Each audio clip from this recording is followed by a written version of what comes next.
Vaya, Rastión Gustioy. Para mí es un placer presentar a la conferenciante de hoy, Rebeca von Hellfeld. Ella fue alumna del máster de la Universidad del País Vasco que realizamos en la Estación Marina de Plencia, entre otros sitios. Luego, posteriormente, hizo su doctorado en Heidelberg y los últimos años está trabajando como investigadora postdoctoral en la Universidad de Aberdeen.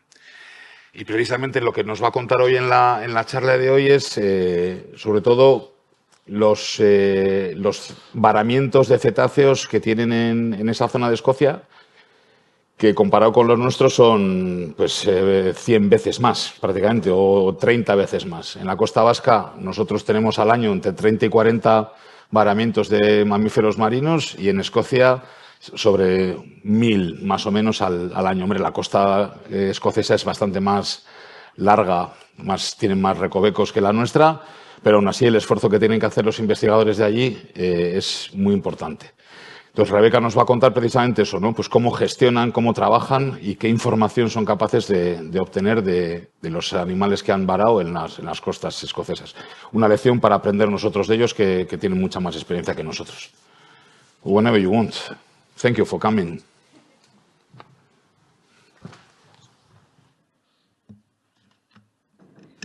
First of all, thank you for that introduction and for having me here. I'm really looking forward to have a conversation about all the stuff that we can learn from what washes ashore and what usually kind of just gets seen as a tragedy, and that's about it. I have to say that on the next couple of slides, there will be pictures of dead animals. It's sadly part of my work, but it doesn't mean that it doesn't affect me, and it's okay if it affects you. But I wanted to put out that disclaimer. And of course, all the work that I'm showing is part of the work done by 2 Strandings organizations in the UK, without whom none of this would be possible, and their incredible knowledge really helps drive our understanding of the environment.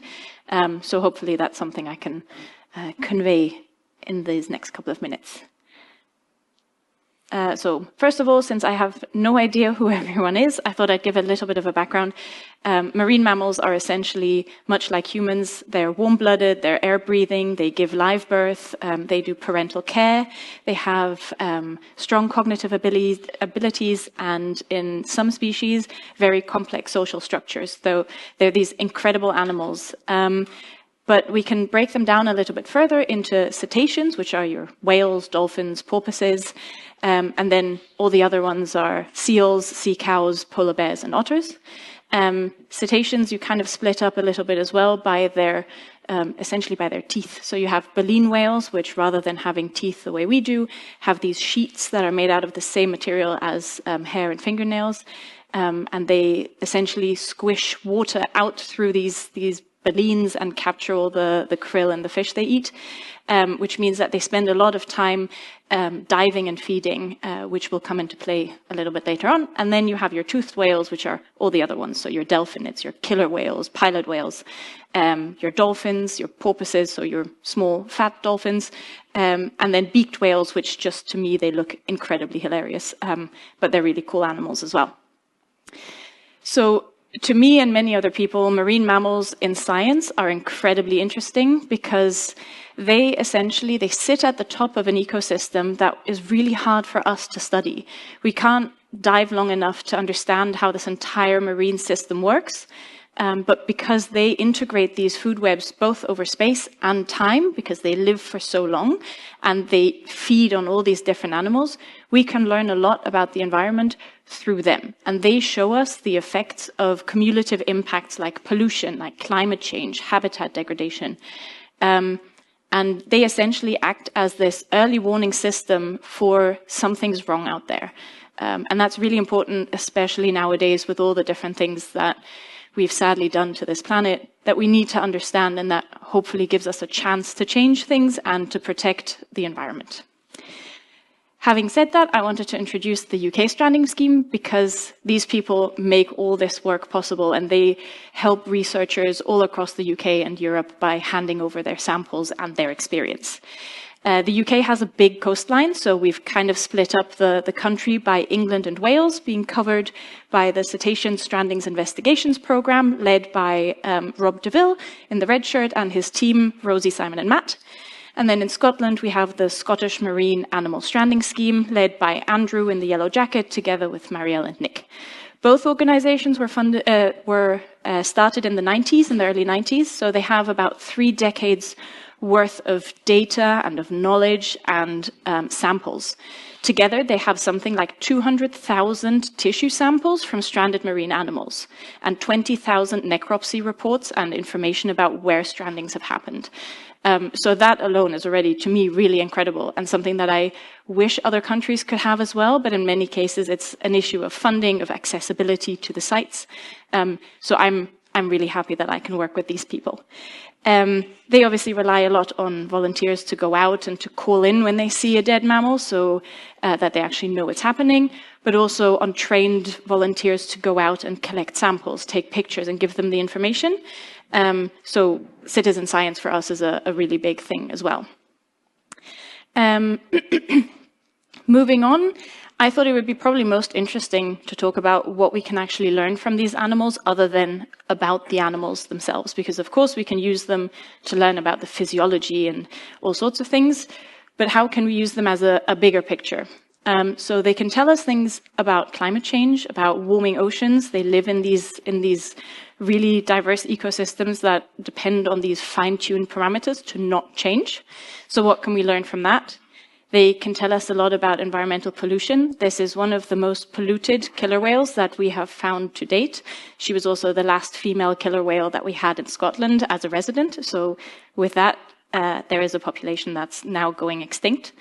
And lastly, and I'm saving this for last, although it is sad to see, but there is a hope story in this, entanglement and the human use of offshore environments. We really can use these animals to learn where there is interactions and how we can mitigate these problems.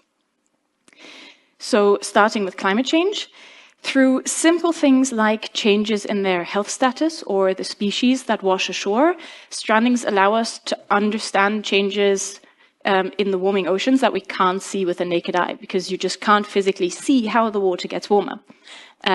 And we need this information to understand whether our ecosystem management is in any way effective or not. I'm not sure how it is here, but both in the UK and in Germany, where I'm originally from, every year for the last 10, 15 years on the radio, you will hear, this is the hottest summer since the recording of temperatures. And it just gets warmer and warmer every year, and you've kind of gotten used to that statement. But the same thing is happening in the ocean. So this is where the UK is, up there is Scotland, and essentially this is, in 2023, in the summer, the waters were 4 degrees warmer than they were on average between the 1980s and 2016. So that means that these animals are living in waters that are now 12 and not 8 degrees, which for me, liking the warmth, is a good thing, but for them that leads to a lot of problems. So the very first thing that happens is thermal stress. They have a really thick layer of blubber, which is like fat that is there to insulate them, but it's also involved in their hormone regulation. So this needs to be there and it needs to protect them. And when they're in cold waters, it protects them from the cold temperatures and it keeps their organs safe, but they need to use a lot of energy to cool down if the waters around them are becoming warmer. And this becomes even more important when they start doing things like hunting, like reproducing, or when they're in like growth stages of calf development. So suddenly the energy that they used to have to defend themselves or for their immune system, they need to use to cool down. That only becomes worse when you start thinking about the fact that warming waters also means that their prey availability changes. So suddenly you will either have a shift in what kind of fish species you find in the oceans that might be less optimal for these whales and these dolphins. So they're in a less good nutritional condition and they still need to use all their energy to cool down again. Or they need to start hunting further away or deeper into the ocean to get those species that are optimal for them, which again means they need a lot of energy and then they need to cool down.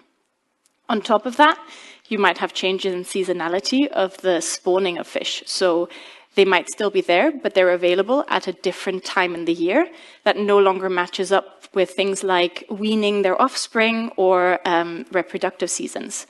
So that as well can be a big stressor.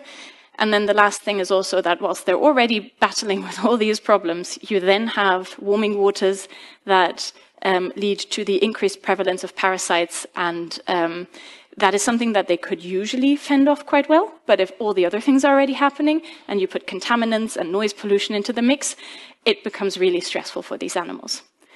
So while you could be looking at all these different parameters and health indicators and spend a lot of money on all these analyses, in Scotland, we've actually been able to just map out what species we see stranding, and that already gives us an indicator of the temperatures. So since the beginning of the 90s, when the stranding scheme was funded, they've seen an average amount of their cold water adapted species. These are your, let me just double check, your Atlantic white-sided dolphins and your white-beaked dolphins. But in the last 10, 15 years, they've actually seen an increase in warm water prevalent species, which are like your short-beaked common dolphins and striped dolphins. So that alone already shows us that something is changing so much that some animals are suddenly comfortable in this water that weren't there that much before. We now have close to 80 of those animals stranding per year. Before that, we had less than 10. So I thought that was already quite an interesting thing, that you don't even need to go into the details. Just having a report of what washes ashore can tell you quite a bit. Moving on to pollution. This is something that I work on a lot, together with some of the people in the stranding scheme as well. By doing necropsies on these animals, post-mortem assessments, and analyzing the tissues, we can determine what the burden of contaminants, such as heavy metals or plastics, are in these animals, and how it gets into the food web. But it also means that we can start to understand whether our production and waste management is effective, or whether we need to address problems at the source. This is work that was done by Rosie Williams. Obviously, it's a team effort.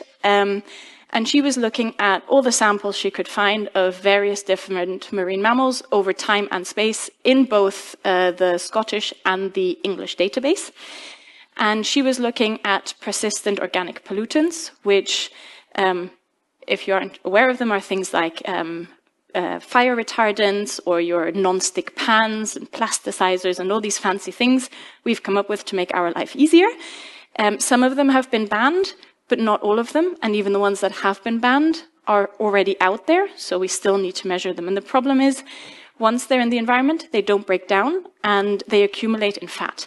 Marine mammals have a lot of fat, so they accumulate a lot of these contaminants. So essentially what she did is the map on the left shows the contaminant burden of these organic pollutants in various species. And depending on how big the circle is, the higher the contaminant burden is. You can already see that one of those green dots on the western coast of Scotland, that is Lulu, the killer whale I talked about earlier. But what is quite interesting is that you can see a big difference between the different species. So you can suddenly see that some animals are more at risk than others of these contaminants. And then on the right-hand side, you can see the data just for harbour porpoises. They strand all the time. We have so many of them. But that also means that we can use them to look at temporal and spatial trends. Because we have so many, we can detect changes that probably would be masked by species variability on the left-hand side. And that's exactly what Rosie was doing. She kind of took these samples and decided, how about we model them over time? And she did find that theoretically, the concentrations that she was measuring were falling, and they were lower in most recent strandings and higher in the early 90s. But she also found that there was a big difference in the regions and the speed at which these concentrations were declining. So it also means that there is still something that we don't quite know, and it still means we need to keep working on this. And obviously that's interesting in and of itself, but it would be even more interesting if we could figure out what the actual impact in the animals is.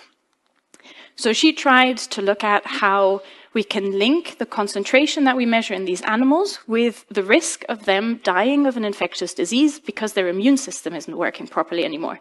That is one of the main things that these contaminants do, is they disrupt your hormonal system and they impact your immune system. And she was able to show that as of current samples, with every 1 milligram increase of contaminant measured in these animals, they are at a 5% increased risk of dying of an infectious disease. If you now think that some of the killer whale samples that we had were at a concentration of 900 milligrams per kilogram, you can think of how high that risk for that animal was.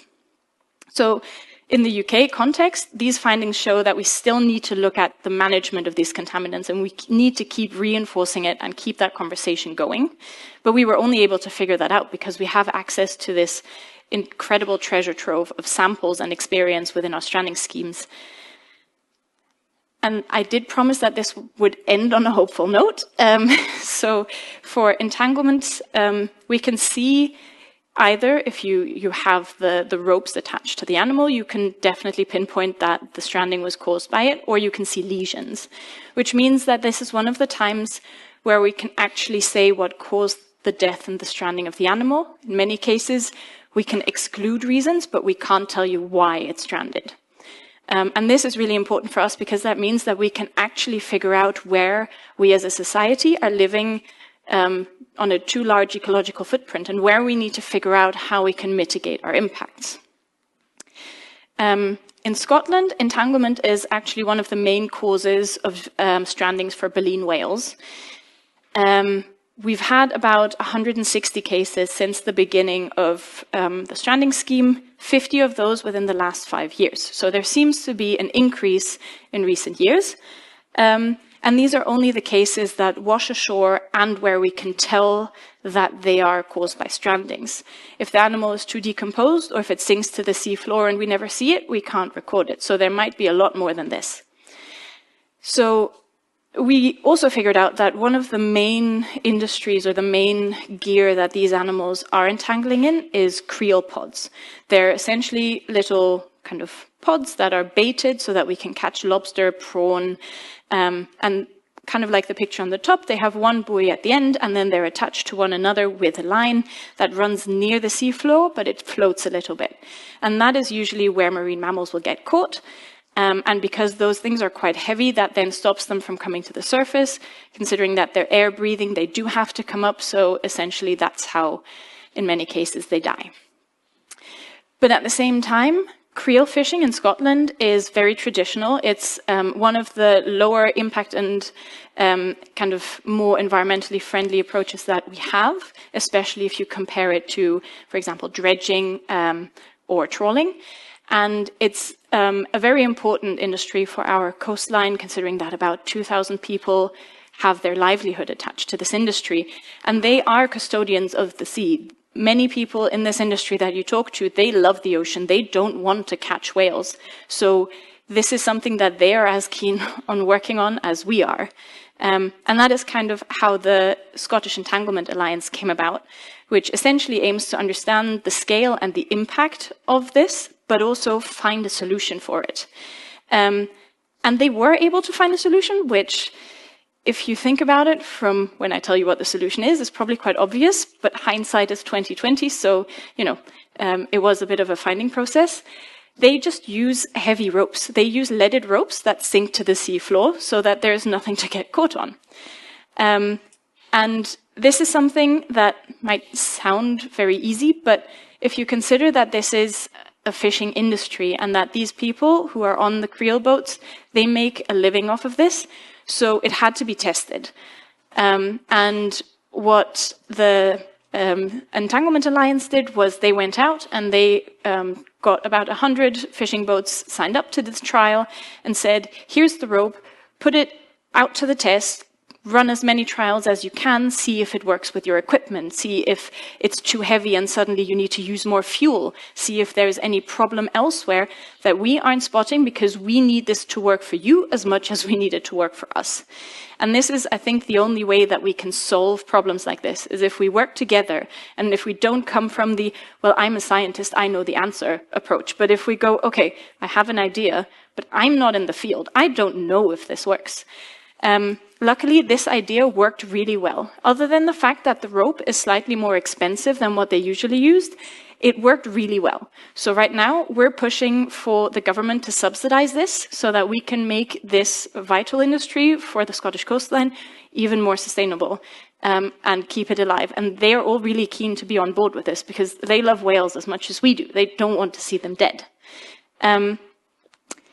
Of course, all of this work is only possible because of the stranding schemes, and they're funded by a load of people, and they collaborate with a lot of people.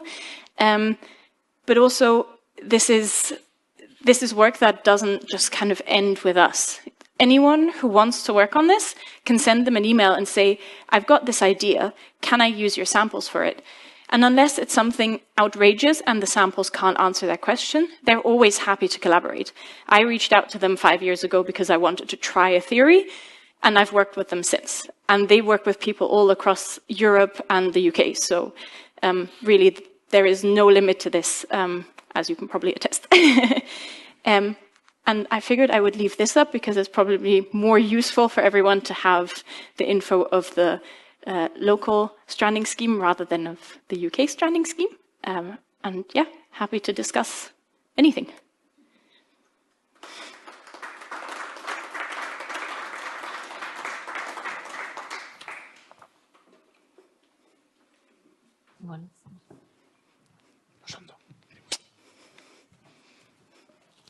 Okay, time for questions. Yes. Tiempo para preguntas. Cualquier cosa que queréis preguntarle a Rebeca, curiosidades, algo que no hayáis entendido, algo que queráis que os explique de nuevo. Online creo que había alguna. A ver. No, todavía no. ¿No tenéis ninguna? Sí. Thank you for your presentation. Very interesting. I love the topic.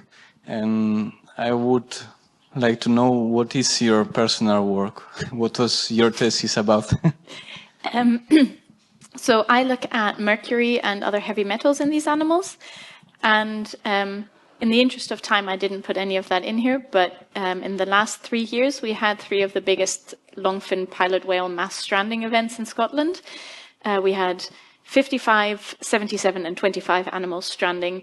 And while that is really tragic, it allows me to look at how contaminants are passed on from mother to offspring, because longfin pilot whales are matrilineal, which means that the females of the family will usually stick together, and it's the males that go out and find other pods. And that is something that I'm looking at the moment, is trying to understand these dynamics of contaminants. So very similar to the work I was presenting on the organic contaminants, we're trying to do something similar for heavy metals, and trying to use them as an indicator for what the risk is for these animals to have health complications. Thank you. What type of complications they may have? So mercury is one of those interesting contaminants that, although we know that it is neurotoxic, and we know some of the pathways of how it affects health, it's also quite a broad contaminant. So it affects in fetal development, it affects cytoskeletal structures, cell proliferation, how neuron pathways form, and even in already developed organisms. It can affect the central nervous system, so speech, behavior, mobility. It affects organ functioning, so kidney and liver. It can damage DNA. It can lead to immunosuppression. There's a whole host of impacts, and so you can't recover from mercury toxicity, but it also doesn't immediately kill you unless it's at a really high concentration. So I'm quite interested to see how well they can compensate for all these impacts they're likely having, considering that they are quite contaminated beyond what we think would be survivable. So there's a really big question of what's going on here. Nice, thank you. Another question, if I can. As much as you want. Okay. This type of cell damage, you study in dead tissue, or you have some cell cultures of dolphins or porpoise there in the lab? So smarter people than me have managed to create cell cultures of, I think, fat cells.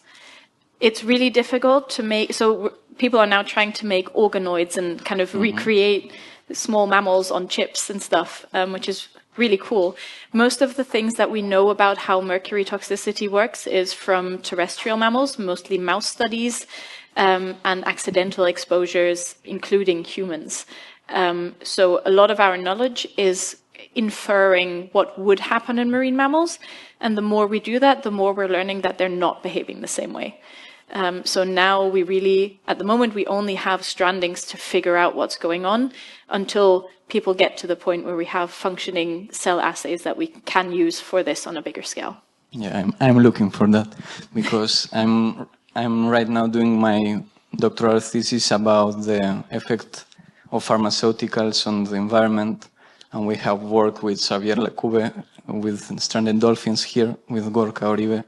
And so we have some 60 samples to analyze, and we have seen from preliminary results that, for example, antihypertensive have some adverse effects on kidney level. So we can see some similar toxicity in humans and dolphins in this case.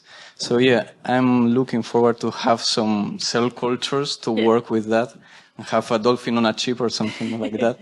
So really nice work. Maybe one day we can also use some of the samples that you have there to analyze also pharmaceuticals. Absolutely, yeah. I mean, like I said, these people are always happy for people to reach out, even if it's just a question of, we're trying to do this, do you have any experience with it? Do you know who's doing it, who I can talk to? Or can I have your samples? Can I look at the reports? They don't have the funding to analyze the samples. They only get the money to store the samples and to do the postmortems. So anyone who's interested can always reach out, and they will usually say, absolutely. Thank you. Thank you very much. May I add something? Yeah. Yeah, I think the main problem for the, the main problem for culturing is obtaining fresh and very fresh tissue. So sometimes when we receive the stranded cetaceans, they have been floating in the water for many times. So the rotting of the tissues and the disruption of the cells can be very high. So it's very difficult to obtain good material to cultivate from these cetaceans. If the animal is recently dead, you can do it, but you have to go with all the material to the beach or to the cliff or whatever it is. There are some protocols with some colleagues from the States. They've got some success cultivating fibroblasts from the connective tissue underlying the skin. But I think it's a very big challenge. Yeah. But immortalize the lines and have that. Yeah.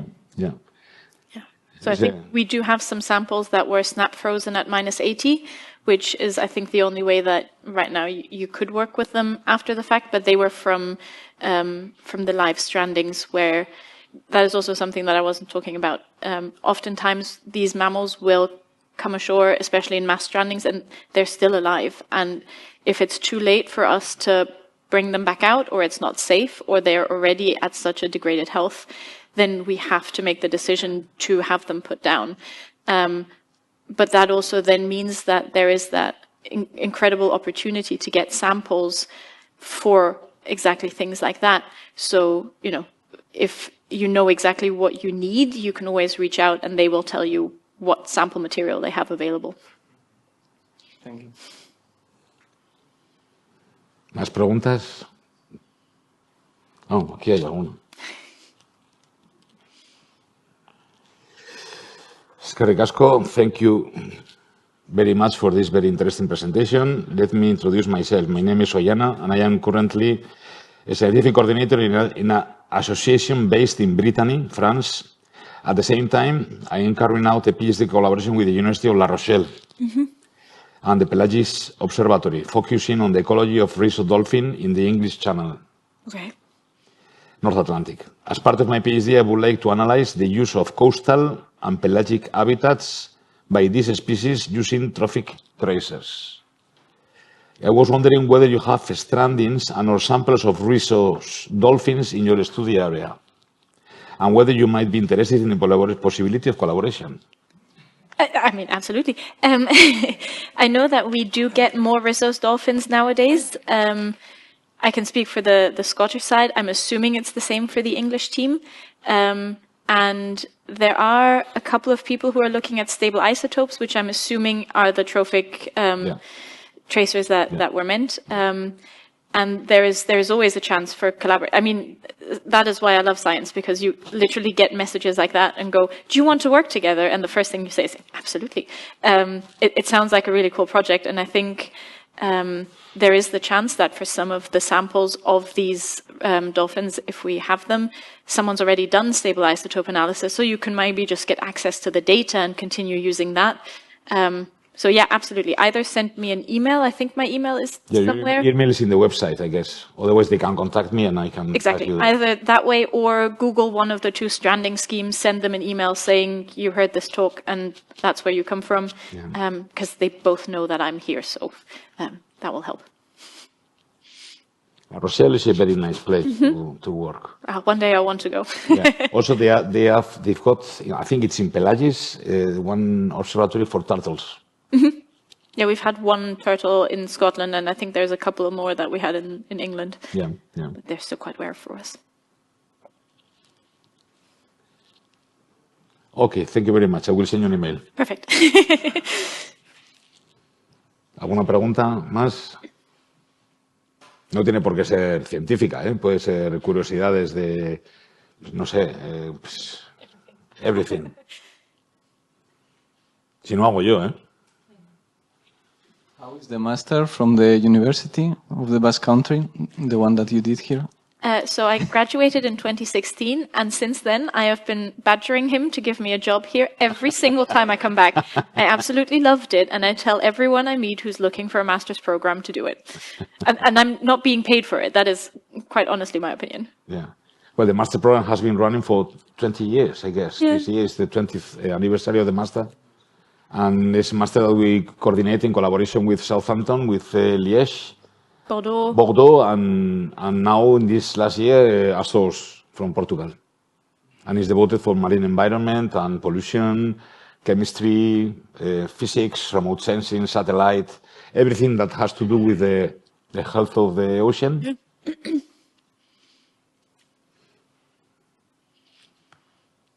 ¿Más preguntas? No sé si hacerla en castellano. Bueno, así lo es más rápido. I will translate afterwards. Rebeca menciona una cosa que para mí es importante. Claro, muchas veces cuando hay un varamiento masivo de animales como los que ocurren en Escocia, hay que coger muestras rápido. Y las muestras hay que, bueno, ella ha dicho guardarlas, almacenarlas. Para mí es más importante archivarlas en bancos de especímenes.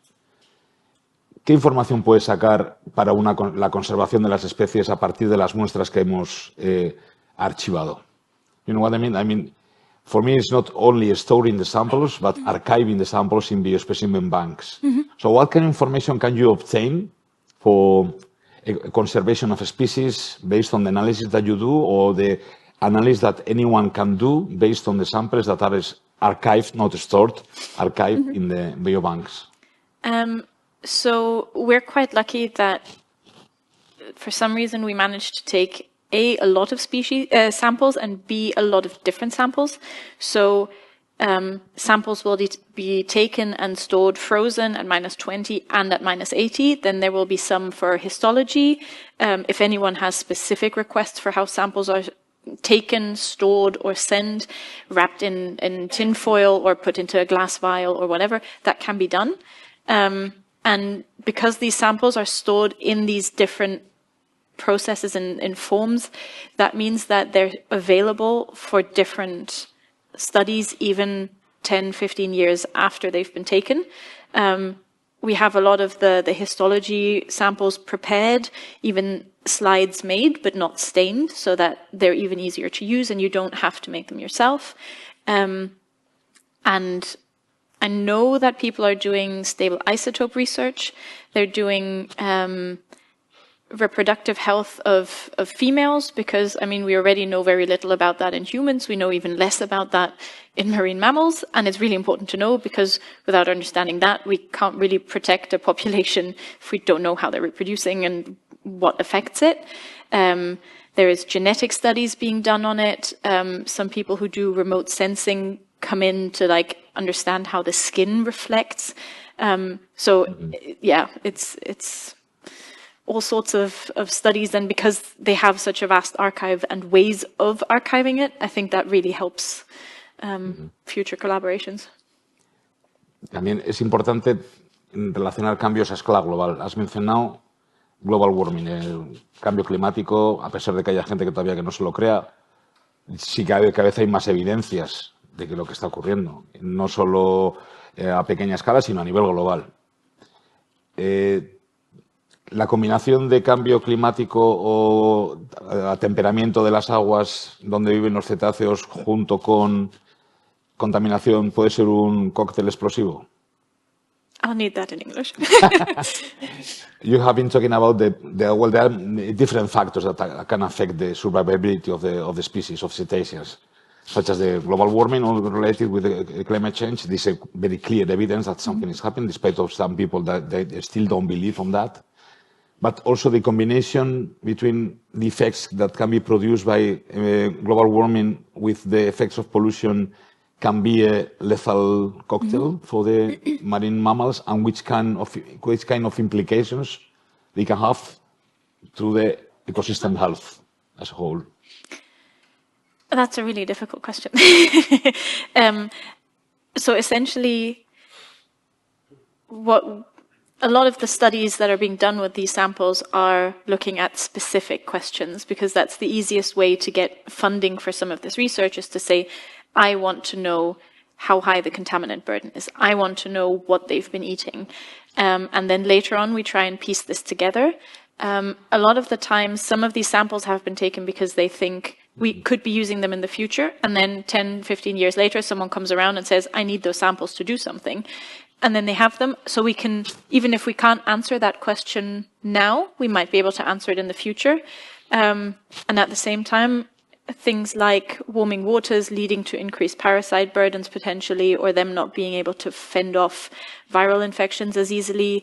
Even if we only have pieces of that puzzle picture that can answer whether that cocktail of contaminants, noise, pollution, increased use by ships, fishing and entanglements, and everything else, whether that together causes stresses, eventually we can puzzle this together, but it takes a lot of people and a lot of experience, and a lot of money.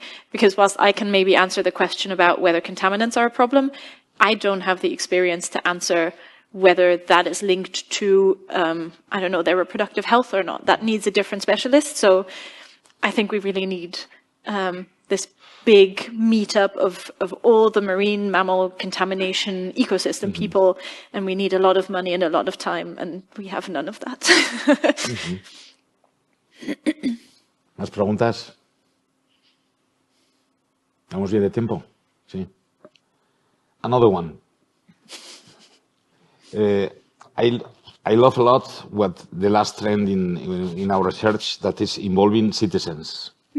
What's called now citizen science. No? How do you manage, or how in Scotland or in the UK, how they manage to involve people in the stranded events or in the dissemination of information, because when some stranded event occur, it's a case of public health. The public health can be damaged or disturbed, because they are mammals and they have the diseases, and these diseases can be transferred to us.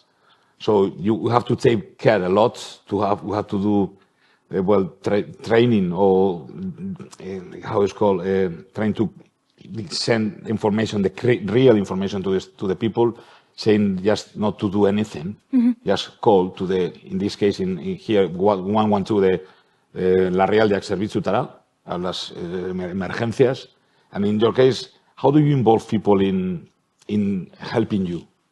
That's really important. I completely agree. In terms of actively involving them in kind of citizen science ways, we have the BDMLR, which is the British Divers Marine Life Rescue, I think. And they are the only people in the entire UK, apart from the Stranding schemes, who are allowed to approach marine wildlife, disturb them or touch them, because these animals are protected. So if I just randomly go onto the beach and I see a seal and I try and scare it back into the water, that's illegal. I can get into serious trouble for that. And that is something that this organization often tells people. And every time they're at an outreach event or anything, they will make that very clear, and it's on all their information material, because one, it's really dangerous for these mammals. If they're stranded and they're alive and we don't know why they've stranded, putting them back into the water might not help them. It might make it worse. They might not survive and it would just prolong the suffering. Or it is something that we could have fixed and we don't because someone tried to help. And it's never because of someone meaning something bad. You see an animal and you try and help.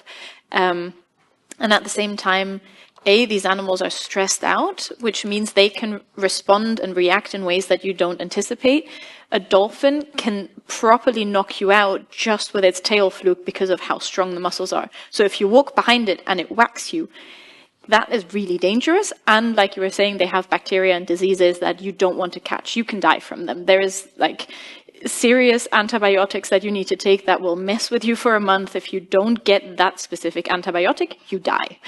So touching them is always a risk. And that's something that we try and put out there as much as we can. For the Stranding scheme, we have trained volunteers who, when we get a call, we put it into our WhatsApp group and say who's currently around this location and can go have a look. If the animal is already very decomposed, or if we can't really tell, or if it's just skeletons, or if it doesn't really make any sense to collect samples, all we need is pictures, the length, and as much information, whether we can tell if it's an adult or a juvenile, male or female.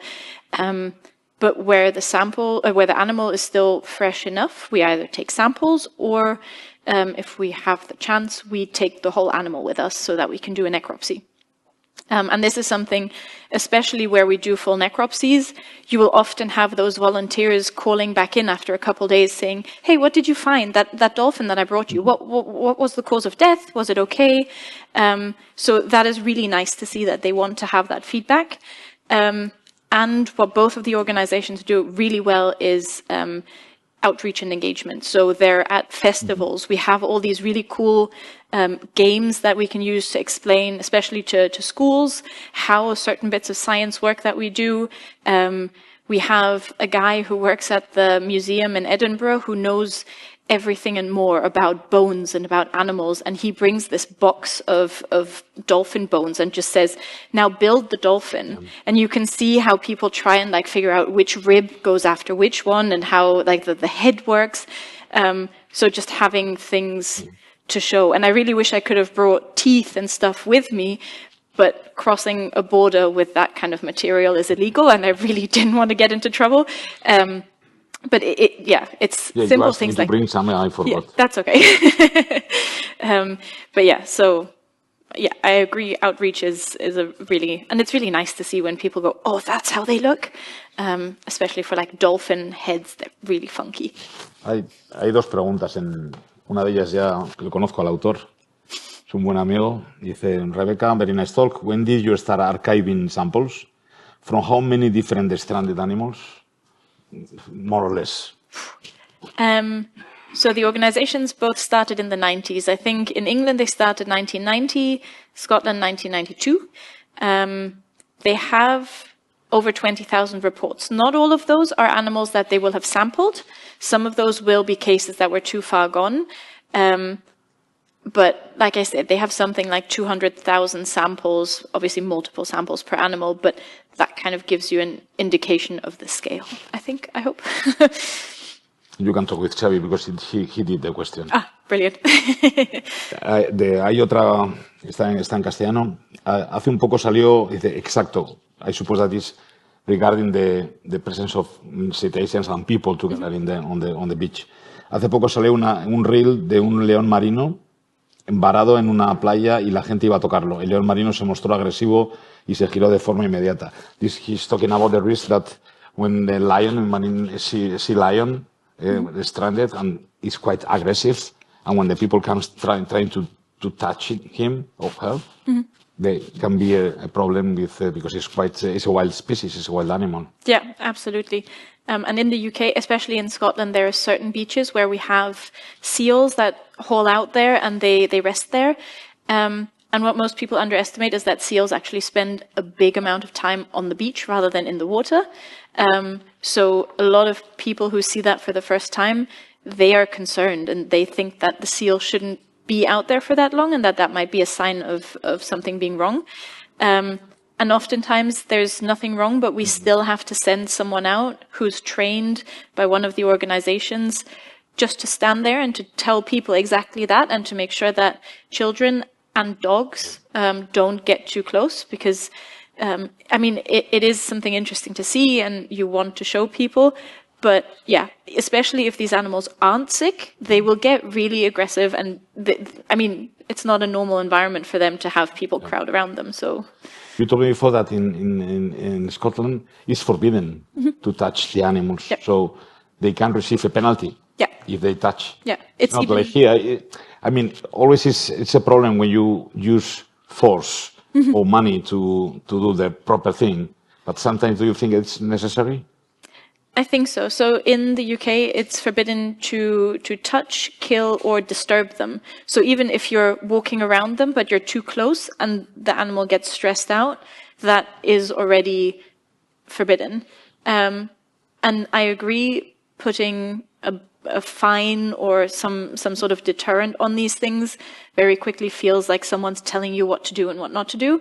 But if it's an action that comes from a place of good, like you're trying to help the animal, but what you're doing is actively not helping the animal, then these kind of things help you think about it just that 1 second longer and go, oh no, I'm not meant to be doing this. I'm going to call the right people for this. So yeah, I think in this case it helps, but in many other cases it is useless. ¿Las preguntas? Sí. Me sorprende mucho las cifras que se barajan de hasta 1000 varamientos que han tenido con respecto a nosotros.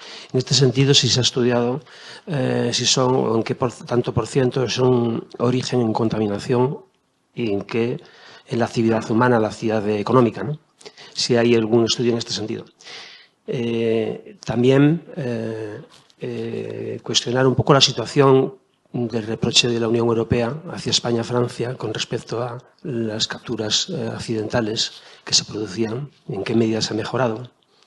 Y como tercero, ¿qué opinión le merece o qué futuro se abre ante el nuevo reconocimiento, por ejemplo, del espacio LIC, Hellfeld como corredor marino donde la figura estrella pueda ser el de Fimular? Gracias. I will try. So there are the different questions regarding, first of all, he has said that you mentioned that there was around 1,000 stranded events in Scotland, and if you know the reason of, or the percentage related maybe with pollution or with another factors. Okay. This is the first one, there are 3. Oh, okay. So one of the problems we have is that we've seen increased strandings since the beginning of the stranding schemes, but that isn't necessarily that more mammals strand. It just means that they're being reported more and we see them more and then we have more of them. In terms of figuring out what percentage is attributed to what, The only cases where we can with certainty say that is entanglements and ship strikes if the pathology is strong enough. So if you see that an animal was essentially cut in half because it passed under a boat, that's very clear what the problem is. In many cases, they all have some sort of parasite burden. Many of them have some sort of inflammation or underlying conditions that might not kill them, but we also don't know whether that, together with other things, maybe was the cause, or whether it was old age, or whether they, I don't know, had a fight with a different animal that survived and we can't tell. So unless we have very specific pathologies that we see, we can't really pinpoint why they've died or why they're on the beach. Yeah, sorry. I will make a comment. Also, it's very difficult to know which is the cause of la causa de la muerte. Es muy difícil de saber la causa de la muerte a pesar de que tengas el animal y que tengas una necropsia bien hecha. Es muy difícil, a no ser que haya interacción con pesca, que es lo que la pregunta que voy a hacerle ahora. One of the reasons is, well, he has mentioned that the European Union has raised a complaint against France and Spain due to the bycatch. Mm-hmm. Due to the accidental fishing, and maybe they are not doing the proper things here or in France regarding the bycatch. We have been talking about that during the lunchtime. Mm-hmm. What do you think on that? The problem of the bycatch and how to manage the bycatch in the proper way, just to know exactly which are the events related with fishing activities. I think it's really difficult because inherently that means that something that we know is happening and that we know is wrong is attached to an industry that in many cases, it's bycatch by definition. It's not their intention to catch these animals. But at the same time, because we know it's wrong, it will often not be reported and it will often be dealt with on site, or at least that's the information that I've been given. So it's really hard to even start this problem. The reason why for the creel fisheries it was a successful project is because from the beginning of this happening, the fishing industry was really keen to be involved, and they were saying, look, we know this is happening, we see them in our ropes, we need to stop this. And I think that is, we kind of need a change in how we think about these problems. And I don't know where we can get that from other than stories like that being made public as much as possible so that other industries, not necessarily even just fishing, but any industry where that happens, where that intersection with wildlife is, that we can figure out the best practice that doesn't stop the industry. Because of course the first answer that many people give is stop fishing, but that's not feasible. So we need to work together, and it is one of those things where we really need to kind of jump over our own shadow and just kind of meet at eye level and solve a problem constructively. ¿Te ha contestado? ¿Pues quieres hacer alguna puntualización? La tercera, the third question is regarding well, here in the Basque Country, quite close to the Basque Country, there is a canyon, it's a Capretón Canyon, that has been named as a leak. So it's a protection area. Mm-hmm. Do you think that creating this kind of protection areas in which maybe the exclusion of fishing is established can help to the conservation of this species?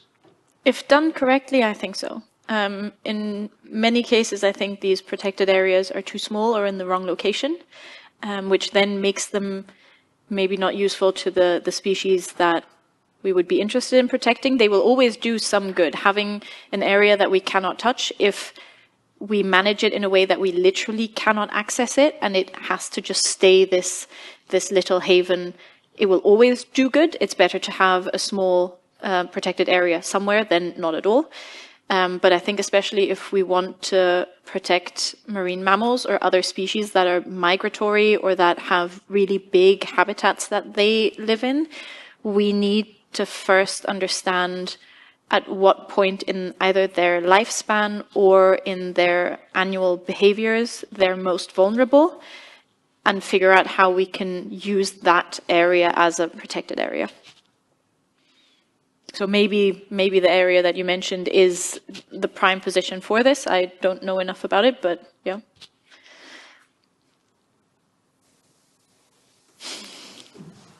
Está bien. ¿Alguna pregunta más? Yo puedo seguir más rato, ¿eh? I think it's important what you have mentioned right now, because I was thinking when they developed the project with the fishermen or the lobsters activity, or is to talk and convince them and to involve everyone in the project. So was the government or the local authorities or the administration ready to compensate the fishermen if they, in this trial or this, they could say that they are spending a lot of money in petrol, for example, or in the deployment of the ropes, or in the material to put the ropes just in the bottom of the sea? Yes, sometimes the compensation should come from the authorities.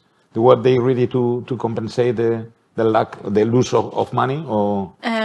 I'm not entirely sure in that case. So going to the first thing you said, the project started off with an interview with many people in the industry, and essentially just going, what do you think about this? What have you seen? Because we're not on those boats. We don't know what's happening.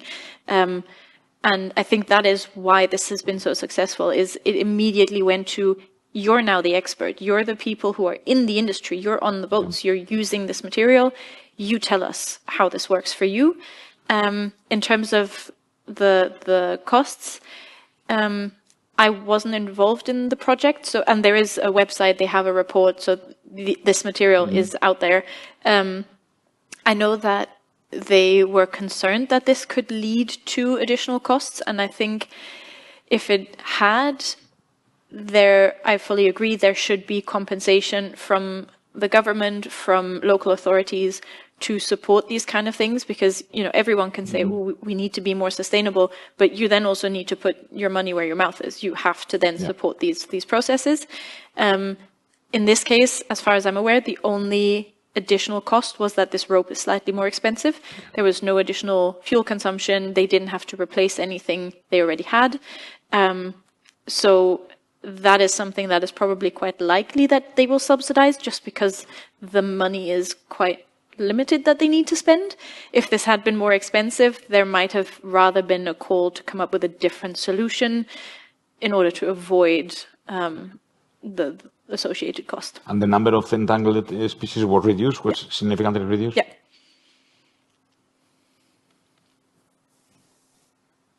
¿Más?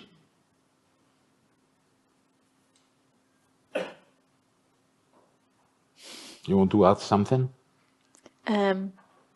No, I mean, I hope this was helpful for everyone. And yeah, I think I'm always happy to be here and talk about science. So I'm happy.